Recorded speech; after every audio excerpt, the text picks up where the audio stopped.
Hello there. Today I thought to take another look at some of the wines from 1993, as I happen to find a couple of bottles in my cellar. Now today I'm looking at a Sauternes. This is Chateau Lafaurie Peyraguey, and while the last 1993 wine I looked at was a Pomerol, where Pomerol produced some of the best wines of the vintage. Unfortunately, 1993 for Sauternes was an unmitigated disaster. This being the last of a trio of really unsuccessful vintages, 91, 92, 93, where in 91 there'd been some heavy frost and then there'd been rain, and then in 92 and 93 rain throughout the season had really created so many problems that there was little the vignerons could do.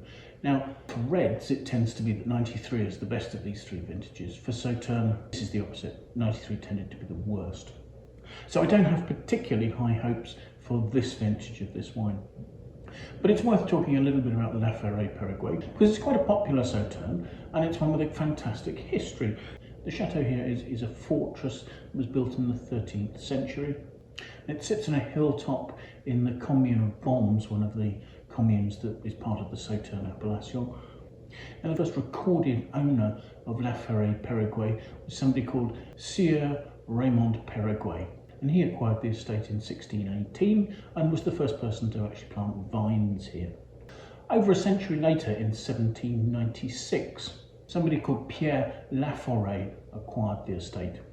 This was at the time of the French Revolution, and its previous owner had met an untimely end on the guillotine. So, as was the practice at the time, Pierre Laforêt added his name to the name of the estate, Chateau Peyraguey, to end up with Lafaurie Peyraguey. Moving on a few years, in 1855, we see the estate classified as one of the first growths of Sauternes and Barsac in the 1855 classification here. And then to skip on again, in 1917, the estate's acquired by somebody called Désiré Cordier. And through the 20th century, the Cordiers are some quite influential chateau owners in the Bordeaux area, notably as well as Lafaurie Peyraguey. They own Chateau Gruat-de-la-Rose and Chateau Talbot in Saint-Julien. The Cordier family owned a large negociant house, and thus for 80 years they distributed the wines of Lafaurie Peyraguey. In 1984, however, the entire Cordier group was sold to a French multinational group called GDF Suez. And in the period before and after the turn of the century, the Suez group invested heavily in the castle at the chateau, in renovating the winery, and also the vineyard. So obviously it was under the ownership of Suez Group that this particular wine was made. And then in 2014 the estate was sold to somebody called Silvio Denz. And Denz also has some other chateaux, notably in Saint-Emilion, for instance, Chateau Lafaurie-Peyraguey. He also owns Lalique glass, so some modern examples of this particular wine come bottled in some incredibly stylish glass. And Denz and his group have also invested quite heavily in the estate. For instance, the castle here is now a top hotel with a fantastic restaurant. So as far as the vineyards are concerned, there's 36 hectares of vines here. And the estate lies pretty much in the heart of Sauternes. I mean, one of their near neighbours is Chateau Lafaurie, which is about 0.6 of a mile to the southeast. The terroir of the vineyards is various, but is generally one of silica gravel with clays and gravels over limestone. Plantings here are predominantly Semillon, they say 93%, with 6% of Sauvignon Blanc and 1% of Muscadel. Now the estate has a number of parcels of vines. The vineyards aren't all concentrated in one place. So for instance, they neighbour Rayne, Vigneau and Sigalas-Rabaud, who is the immediate southwest of the estate. But they also have vines close to Clos Haute Peyraguey, Rabaud Promis and Chateau d'Arche. And it is acknowledged that Lafaurie Peyraguey is an estate where it's actually quite difficult to do the vintage because the various plots of vines can have such differing ripening times that picking has to be coordinated very carefully. Vines are all planted at an equal density of 6,666 vines to the hectare. On average, vine age is quite an impressive 40 years. However, there are some plots of vines on the estate that date back to 1926. So to come to the 1993 vintage, looking it up, that's listed as being poor, and the suggestion is that the wines from 1993 are probably past it.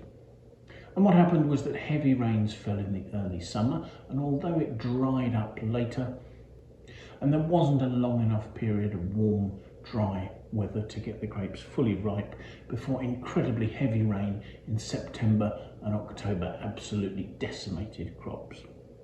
While plentiful humidity encouraged the growth of botrytis, it also meant that it turned very quickly into grey rot. So yes, this is regarded as a pretty rubbish year.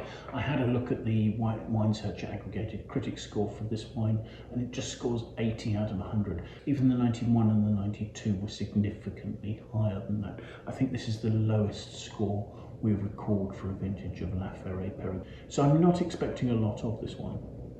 Just to talk about the winemaking, obviously it was very necessary to be hugely selective both in the vineyard and at the winery to try and make sure that the fruit that reached the winery was either healthy fruit or that had botrytis, and not the bunches that contained grey rot.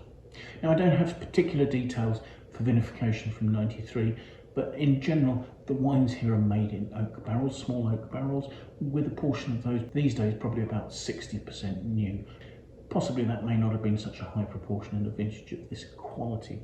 Also, the wine normally ages in barrel for 18 to 20 months, and it's possible that that period of maturation may have been shortened. Again, I'm afraid I don't have details of the exact blend of this wine in 93, but if you think that the vineyard is planted 93% to Semillon, I think we can assume it's going to be predominantly Semillon. There may be tiny amounts of Sauvignon Blanc and perhaps a hint of Muscadel in there as well. So yes, as I say, a wine with an aggregated critic score of 80 out of 100. So let's see what we make of it, shall we? I'll say, to begin with, I actually find the colour really quite encouraging. It's a deep oranged golden. You might suggest it's heading towards tawny. The wine is noted on the label as having 13.5% alcohol, and it is causing some tears to create on the side of the glass. But considering that this is meant to be a fully sweet wine, those aren't particularly substantial. So let's see what we make of the aromas, shall we? Oh yes, there's something slightly unpleasant, maybe slightly acetic about the aromas. I mean, there are honeyed notes. There's notes of, say, burned sugar perhaps. There are also underlying touches of mandarin and honey, and actually those aromas seem quite well integrated. They're quite seamless. But yes, there's an initial, almost sort of slightly dusty, earthy note coming from something I think sort of perhaps aldehydic. Something a little unpleasantly high toned. So let's have a taste, shall we?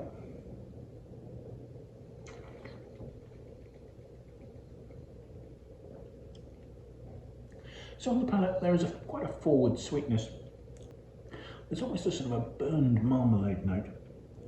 Actually, I'm quite enjoying this. There's sort of a barley sugar note.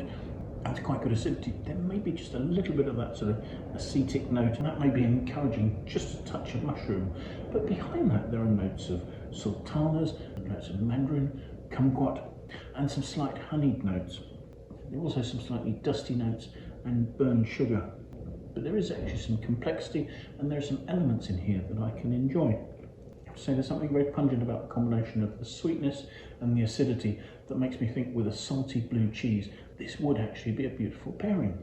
What's dominating is that sort of barley sugar, burnt sugar, dark, thick-set marmalade sort of notes.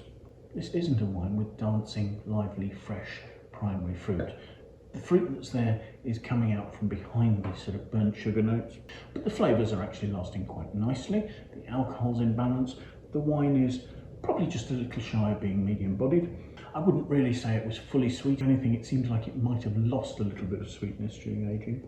But actually, to my surprise, it's not a wine that I find particularly objectionable.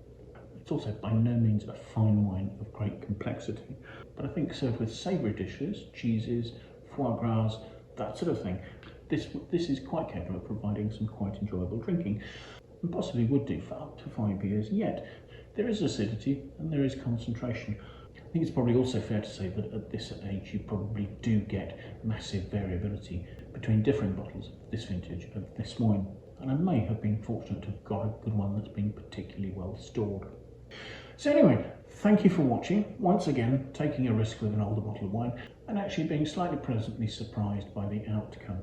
So thank you for joining me. I do hope you've enjoyed the video. If you have, it would be great if you could press the like button. And if you'd like to watch more of these videos, do please sign up, subscribe to my YouTube channel, and that way also set yourself a notification and be alerted every time I publish a new tasting. If you have any comments, do please leave them in the comments box below. I would love to know what you think about the wines I'm looking at, the tastings I'm doing, or anything else that relates to that. And if you have friends you think also might like to watch it, do please feel free to pass it on to them. I'd really appreciate your endorsement in that way. That would mean a lot. So thank you once again for joining me, and I do hope you'll make some time, come and join me in the very near future for another tasting. Till then, bye for now.